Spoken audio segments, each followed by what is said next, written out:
அனைவருக்கும் வணக்கம்.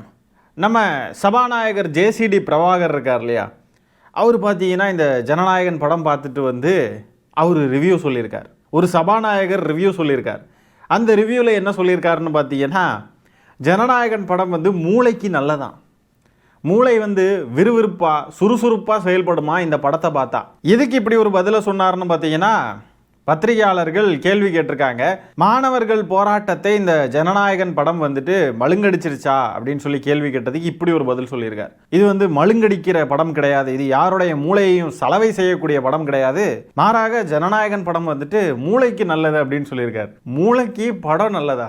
சின்ன வயசுலலாம் ஞாபக சக்தி அதிகமாக இருக்கிறதுக்கு ஏதாவது காய்கறிகள் இதெல்லாம் தான் தருவாங்க, வெண்டைக்காய் சுண்டைக்கான்னு. இப்போ என்னென்னா படம் ரெஃபர் பண்ண ஆரம்பிச்சிட்டாங்களா, இந்த படம் பார்த்தா மூளைக்கு நல்லதுன்னு. சரி, மூளைக்கு நல்லதுன்னா அந்த படத்துக்கு எதுக்காக ஏ சர்டிஃபிகேட் கொடுத்தாங்க? ஏ சர்டிஃபிகேட் கொடுக்கக்கூடிய ஒரு படமானது எதுக்கு நல்லது அப்படின்றது எல்லாருக்குமே தெரியும். அது மூளைக்கு கிடையாது. அது ஓகே, அது நம்மளும் பேசுகிறப்போ வீடியோவையும் நம்ம ஏ சர்டிஃபிகேட் ஆக்க வேண்டாம், வீடியோ யூ சர்டிஃபிகேட் தான். சபாநாயகர் அவர் என்ன பொறுப்பில் இருக்காருன்றதை மறந்து போயிட்டு யூடியூப்பில் ரிவ்யூவர்ஸ் பேசுகிற மாதிரி பேசிக்கிட்டு இருக்கார். படத்துக்கு ரிவ்யூ பண்ணிக்கிட்டு இருக்கார், படத்துக்கு ப்ரொமோஷன் பண்ணிக்கிட்டு இருக்கார். ஒரு கோமாளி அரண்மனைக்குள்ள நுழைஞ்சா அவன் ராஜாவாயிட முடியாது, அந்த அரண்மனை தான் சர்க்கஸ் கூடாரம் ஆகும்னு சொல்லுவாங்கள்ல, அதே மாதிரி தான் இருக்குது பாருங்கள். பேரவைத் தலைவரும் அப்படி தான் இருக்கார், முதலமைச்சரும் அப்படி தான் இருக்கார்.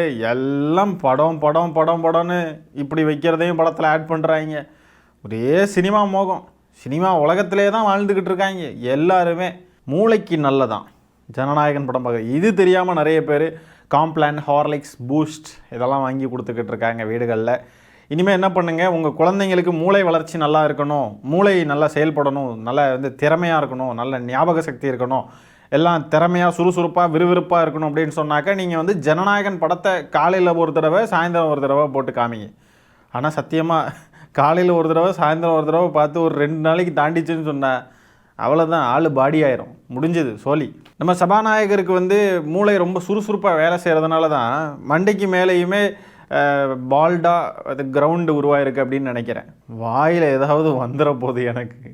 ஏங்க தவறு இல்லைங்க, முதலமைச்சரே பேசுகிறாருங்க, அதை நம்ம இன்ஸ்பிரேஷனை எடுத்துகிட்டு நம்மளும் பேசலாம்ல. வாயில் ஏதாவது வந்துடும், அவங்களாம் ஒரு டேஷ் அப்படின்லாம் பேசலாம்ல.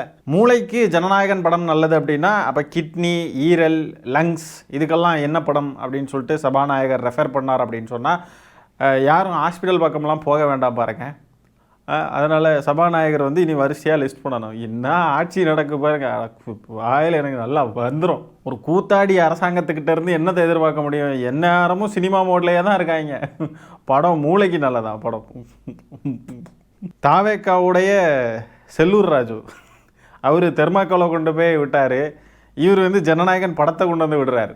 நாட்டில் மாணவர்கள்லாம் ரோட்டில், சபாநாயகர் தியேட்டரில், முதலமைச்சர் தியேட்டரில், அமைச்சர்கள் தியேட்டரில், ப்ளஸ் அழுகை அமைச்சர்கள்.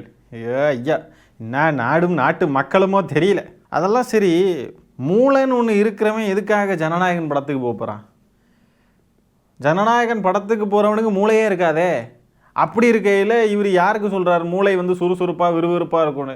மூளை இருக்கிறவன் எவனா அந்த படத்துக்கு போவானா? இந்த பூஜைன்னு ஒரு படத்தில் நம்ம சூரிய அவர்களுடைய காமெடி ஒன்று வரும். முடிக்கு தண்ணி ஊற்றுனா முடி வளரும், செடிக்கு தண்ணி ஊற்றுனா செடி வளரும், நெகத்துக்கு தண்ணி ஊற்றுனா நெகம் வளரும்ல அப்படின்னு சொல்லிட்டு ஒரு காமெடி உண்டு. அதுதான் எனக்கு ஞாபகத்து வருது. ஜனநாயகன் படம் பார்த்தா மூளைக்கு நல்லதான். இவர் சபாநாயகரா இல்லை தமிழ்நாட்டிற்கு கிடைத்த சாபநாயகரான்னு தெரியல. தமிழ்நாட்டுக்கே கிடைச்ச சாபம் அத்தனை பேரும். இந்த தாவேக்கான்ற கட்சியும் சரி, எல்லாம் சரி. ஏ மாணவர்களுக்கு இவங்களுக்கெல்லாம் துணை நிற்பாங்கன்னு பார்த்தா இங்கே கொண்டாடக்கூடிய தற்கொலைகளுக்கு துணை நிற்கிறாங்க. இப்படி ஒரு அரசாங்கத்தை எங்கேயுமே பார்க்க முடியாது. கேவலமான அரசாங்கம். சபாநாயகருக்கு எவ்வளோ ஒரு மதிப்பு இருக்கும் இல்லையா? அந்த சபாநாயகர்ன்ற அந்த பொறுப்புக்கு இருக்க மரியாதையே கெடுத்து விட்டுட்டாப்ல. எல்லாரும் அப்படி தான் இருக்காங்க. முதலமைச்சர்ன்ற பொறுப்புக்கு முதலமைச்சர் விஜய் அவர்கள் அந்த பொறுப்பு பேரையே கெடுத்து விட்டுட்டார். அரசாங்கம், கவர்மெண்ட் அப்படின்ற இதோடைய பேரையே கெடுத்துட்டாங்க. இதெல்லாம் கவர்மெண்ட்டா அப்படின்ற மாதிரி இருக்குது பார்க்குறதுக்கு. தாவேக்கா ரொம்ப காம்ப்ளிகேட்டடான டாபிக்ஸ்லாம் இனிமேல் பேசாமல் இருந்தால் நல்லாயிருக்கும் அப்படின்னு எனக்கு தோணுது. இந்த மூளை, அறிவு, இந்த மாதிரிப்பட்ட வார்த்தைகளை எல்லாம் உபயோகிக்கணும்னா குறைஞ்சபட்சம் அந்த மூளைன்னு ஒன்று இருக்கணும், அறிவுன்னு ஒன்று இருக்கிறவங்க அதை பற்றி பேசலாம். இல்லாதவங்க இந்த டாபிக்ஸ் எல்லாம் விட்டு கொஞ்சம் தள்ளியே நிற்கிறது. ரொம்ப காம்ப்ளிகேட்டட்ல, ரொம்ப கஷ்டமான டாபிக், இதெல்லாம் பற்றி பேசாமல் இருக்கிறது நல்லது. அந்த வார்த்தைகளே உபயோகிக்காமல் இருந்தால் நல்லது. படம் பார்த்தா மூளைக்கு நல்லதுன்னு சொல்லக்கூடிய அளவில் தான் அறிவு இருக்குது அப்படின்னா மூளை பற்றிலாம் பேசாமல் இருந்தால் நல்லாயிருக்கும். வடக்கன்ஸ்னு நார்த் இந்தியாவில் இருக்கிறவங்களெல்லாம் போட்டு கிண்டல் அடிச்சுக்கிட்டு இருந்தாங்க. இப்போ பார்த்தாக்க நார்த் இந்தியன்ஸ்லாம் ஆகச்சிறந்த அறிவாளிகள்னு தோணுது. ஜனநாயகன் படம் போட்டிருக்கிற தேட்டரில் ஸ்க்ரீனுக்கு முன்னாடி முள் செடியெல்லாம் போட்டிருக்காங்க. ரசிகர்கள் தாவேக்கா வெறி பிடிச்சவனுங்கெல்லாம் உள்ளே பூந்துடக்கூடாது, ஸ்க்ரீனை கிழிச்சிடக்கூடாது, எதுவும் பண்ணிடக்கூடாதுன்னு முள் செடியெல்லாம் கொண்டு வந்து போட்டு வச்சுருக்காங்க பயத்தில் தேட்டர் ஓனர்ஸு. அப்போ இந்த தாவேக்கா ரசிகர் கூட்டத்துக்கு இவ்வளோ தான் மூளை வளர்ச்சி இருக்குன்றது அந்த தேட்டர் ஓனர்ஸுக்கு தெரிஞ்சிருக்குல்ல. அப்படின்னா இத்தனை படம் பார்த்துருப்பாங்கல்ல தாவேக்காரனுங்க. விஜய் அவர்கள் நடித்த இத்தனை படத்தை பார்த்து அவனுங்க மூளை வந்து அப்படியே அறிவு பத்தாமல் ஒழுகி வடிஞ்சிட்டு இருக்கணும்ல. இப்போ இந்நேரத்துக்கு நீங்கள் சொல்கிறபடி பார்த்தா விஜய் படம் பார்த்து இவங்க எல்லாருமே ரொம்ப அறிவாளிகளெல்லாம் இந்நேரத்துக்கு இருந்திருக்கணும். ஆனால் எப்படி தேட்டர் ஓனர்ஸ் வந்து அங்கே முள் செடியெல்லாம் கொண்டு வந்து போட்டு வச்சு அவங்க தேட்டர் ஸ்க்ரீனை பாதுகாக்கிறாங்க? ஜனநாயகன் படம் பார்க்க போய் தங்களுடைய அறிவை வளர்த்து கொண்டவங்க எப்படியெல்லாம் செயல்படுறாங்கன்னு நம்ம போன காணொளிகளில் பார்த்துருப்போம். அறிவு வந்து அப்படியே உச்சக்கட்டத்துக்கு போயிடுச்சு. அறிவு வந்து இதுக்கு மேலே அறிவு வளர்க்க முடியாது, ரொம்ப அறிவாளிகள் அப்படின்ற அந்த உச்சத்தை அடைஞ்சிட்டாங்க. அண்ணன் என்னென்னா கெரியருடைய உச்சத்தை அடைஞ்சிட்டாரு, ரசிகர்கள் என்னென்னா அறிவுடைய உச்சத்தை அடைஞ்சிட்டாங்க. அதனால் அங்கேருந்து ஸ்க்ரீனை பார்த்து ஓன்னு கடந்து கதறாங்க, அழுகுறாங்க. ஐயோ எங்களுக்கு இவ்வளோ அறிவு கொடுத்த பெருமானே, நீ சினிமா விட்டு போறியா பெருமானே அப்படின்னு பீல் பண்ணி அழுகுறாங்க. நல்ல மூளை வளர்ச்சி அதிகமாக இருக்கக்கூடிய விஜய் ரசிகர்கள் இவங்க எல்லாம் அண்ணா ரொம்ப கஷ்டமாக இருக்குண்ணா சினிமா விட்டு போறியன்னான்னு கடந்து அழுகுறாங்க. இவெல்லாம் ரொம்ப மூளை வளர்ச்சி அதிகமாக இருக்கிறவங்க கைஸ். இன்னொரு மூளை வளர்ச்சி ரொம்ப அதிகமாக இருக்கக்கூடிய ஒரு தாவேக்கா ரசிகையை பார்க்க போகிறோம். அவங்க வந்து திருக்குறளை எவ்வளோ வந்து முற்போக்காக யோசித்து எவ்வளோ அறிவு இருந்திருந்தால் இப்படியெல்லாம் யோசிச்சிருப்பாங்க. ஏன்னா விஜய் அவர்களுடைய படத்தையெல்லாம் பார்த்தா இவ்வளோ அறிவு வந்துடும் போல் நமக்கே வந்து ஆச்சரியமாக இருக்குது. அப்படிலாம் பார்த்தா இவங்க பேசுகிறத பாருங்கள். எங்கள் மக்கள் எல்லாருக்குமே அவர் வந்து ரொம்ப மிகப்பெரிய சொத்து. ஸோ அதை மீன் பண்ணி தான் இந்த 2 திருக்குறளும் வச்சுருக்கோம். அகில உலக அரசியல் எல்லாம் அன்பு தளபதி முதற்றே உலகு, செல்வத்துள் செல்வம் அன்பு தளபதி அச்செல்வம் செல்வத்துள் எல்லாம் தலை. பார்த்தீங்களா, செம அறிவு இருக்குல்ல இவங்களுக்கு. சபாநாயகர் சொன்னது உண்மைதான். ஜனநாயகன் படம் பார்த்தா மூளைக்கு நல்லதுன்னு சொல்கிறாங்க இல்லையா. அதனால் விஜய் அவர்களுடைய இதுக்கு முன்னாடி அவர் நடித்த படங்களெல்லாம் பார்த்து மூளையை ரொம்ப வளர்த்து அறிவு ரொம்ப வளர்ந்து போனதுனால இப்படிலாம் யோசிக்க தோணிருக்கு. மூக்கு புடப்பாக இருந்தால் இப்படியெல்லாம் யோசிக்க தோணுன்னு சொல்கிற மாதிரி இவங்களெல்லாம் என்னத்த சொல்ல. திருவள்ளுவர் மட்டும் இந்நேரத்துக்கு இருந்திருக்கணும். எழுத்தாணியை எடுத்து அதுக்கு மேலே சொல்ல வேணாம். மூளை வளர்ச்சி அதிகமாக இருக்கக்கூடிய கூட்டம் என்னெல்லாம் பண்ணுதுன்னு பாருங்கள். அடுத்தது லாஸ்ட் மூவி ரொம்ப எமோஷனலா இருக்கு. தளபதி இஸ் ஆல்வேஸ் கிரேட். அழுகதே வந்துருச்சு. நான் குட்டி சொல்ல அழுகுது நீ வரமாட்டாரேன்னு. படம் பார்த்து அறிவை வளர்த்தவங்க வெளியில் வந்து அழுறாங்க. ஏன்னா இனிமே அறிவை எப்படி பெருக்கிறது அப்படின்ற வழி தெரியாமல் இருக்காங்க உலகத்தில். அவங்களுடைய லைப்ரரி தான் தேட்டர், அவங்களுடைய புத்தகம் தான் படம்.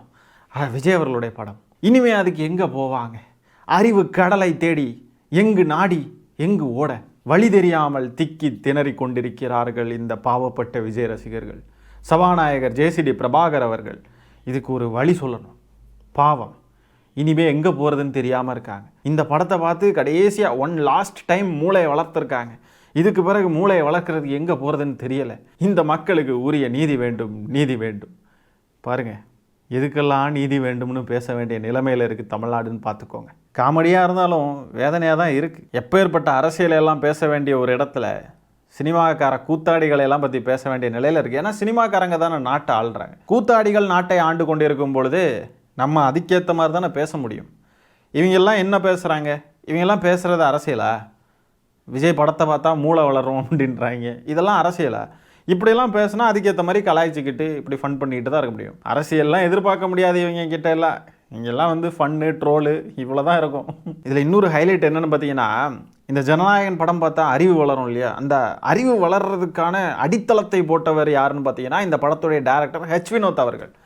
அந்த ஹெச் வினோத் அவர்கள் சமீபத்தில் ஒரு இன்டர்வியூவில் என்ன சொல்கிறாருன்னு பார்த்தீங்கன்னா, விஜய் அவர்கள் மேலே எனக்கே நம்பிக்கை இல்லை, இந்த மக்கள்லாம் எப்படி நம்பினாங்க? கூட இருந்து படம் எடுத்த எனக்கே அவர் மேலெல்லாம் நம்பிக்கை இல்லை, அவர் ஜெயிப்பார்னு எனக்கே தோணலை, இவங்கெல்லாம் எப்படி நம்பி ஓட்டு போட்டாங்க அப்படின்ற மாதிரி அவர் கேட்குறாரு. அந்த காணொலியை ஃபஸ்ட்டு பார்த்துடலாம். விஜய் சார் ஜெயிப்பார்ன்றதை நான் ப்ரெடிக்ட் பண்ணல. அவங்க ஏன் வந்து விஜய் சாரை ஜெயிக்க வைக்கணும், அவருக்கு அவ்வளோ பிலீஃப் எப்படி அவங்க இருந்துச்சு, ஏன் அதை நான் கேட்குறேன்னா, அவங்க நினச்ச மாதிரியே இப்போது அட்மினிஸ்ட்ரேஷனில் நிறைய சேஞ்சஸ் இருக்குது, நிறைய பாசிட்டிவான மாற்றங்கள் இருக்குதுன்னு எனக்கு சொல்கிறாங்க. ஸோ அவங்க வந்து எப்படி அதை கண்டுபிடிச்சாங்க, அவர் எப்படி ட்ரஸ்ட் பண்ணாங்க, கூட இருந்து வேலை செஞ்ச எனக்கு தெரியாததை தியேட்டரில் மட்டுமே பார்த்து ஒருத்தரை எப்படி அவங்க புரிஞ்சுக்கிட்டாங்கன்னு கேட்க விரும்புகிறேன். அசிங்கப்படுத்தி விட்டுட்டாப்புலங்க, பெரிய அசிங்கம். மூளை வளர்ச்சி தர்ற அளவுக்குள்ள ஒரு படத்தை எடுத்தவர். ஆனால் எனக்கு தெரிஞ்சு உண்மையிலே இவர் படம் எடுத்திருக்க மாட்டார்னு நினைக்கிறேன். இவர் அங்கே செட்டில் போய் படுத்து நல்லா தூங்கியிருப்பாராக இருக்கும். விஜய் அவர்கள் தான் முழுக்க முழுக்க டேரக்டராக இருந்திருப்பாருன்னு நினைக்கிறேன். அவரே தான் டைரக்ட் பண்ணி எடுத்திருப்பார் முழு படத்தையும். ஏன்னா இவர் வந்து அந்த படத்தில் இருக்கிற டைலாக்லாம் பாருங்கள். நான் ஆணையிட்டால் அது நடந்து விட்டால் நான் வந்து இந்த மக்களுக்காக பிறந்த வேண்டாம் அப்படின்ற மாதிரிலாம் பேசுகிறது. இந்த மாதிரி சினிமா பஞ்ச் டைலாக்ஸ் இதெல்லாம் இருக்குல்ல. அப்புறம் அம்பேத்கர் சட்டத்தை ஃபாலோ பண்ணாதவனுக்கு டிவிக்கே சட்டம் பாயுண்டா.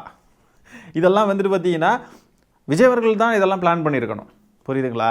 ஹெச் வினோத் அவர்கள் டைரக்ட் பண்ணியிருப்பார் அப்படின்னு எனக்கு தோணலை. எனக்கு நம்பிக்கை இல்லை. கூடவே இருந்து வேலை பார்த்தா எனக்கு தெரியாதது இந்த மக்களுக்கு எப்படி தெரிஞ்சது அப்படின்னு கேட்குறாரு. அப்புறம் இன்னொரு பேட்டியிலையும் பயங்கரமாக அசிங்கப்படுத்தி விட்டுட்டாருங்க. இங்கே பாருங்கள். மக்கள்கிட்ட எனக்கு எப்போவுமே இது கேள்வி பதிலாக மக்கள்கிட்ட எனக்கு ரொம்ப சர்ப்ரைசிங் ஃபேக்டராக இருக்கிறது, ஒருத்தர்கிட்ட ஒரு 1000 கோடி ரூபா சொத்து இருக்கும். அவர் ஒரு ஸ்டேஜ் மேலே ஏறி நான் கஷ்டப்படுறேன் அப்படின்னு ஒன்று பேசுவார். அவங்க எமோஷ்னலாக ஆகி அவங்க வந்து நின்று அவன் பாவம்பான்னு சொல்லுவாங்க. அது எனக்கு ரொம்ப பயங்கர சர்ப்ரைசிங்காக இருக்கும் அவங்ககிட்ட. ஸோ ஒரு பெரும் கருணை வந்து மக்கள்கிட்ட இருக்குது. இவ்வளோ அறிவாக பேசுகிறவர் எப்படிங்க இந்த படம் எடுத்திருப்பாரு? எனக்கு நம்பிக்கை இல்லைங்க.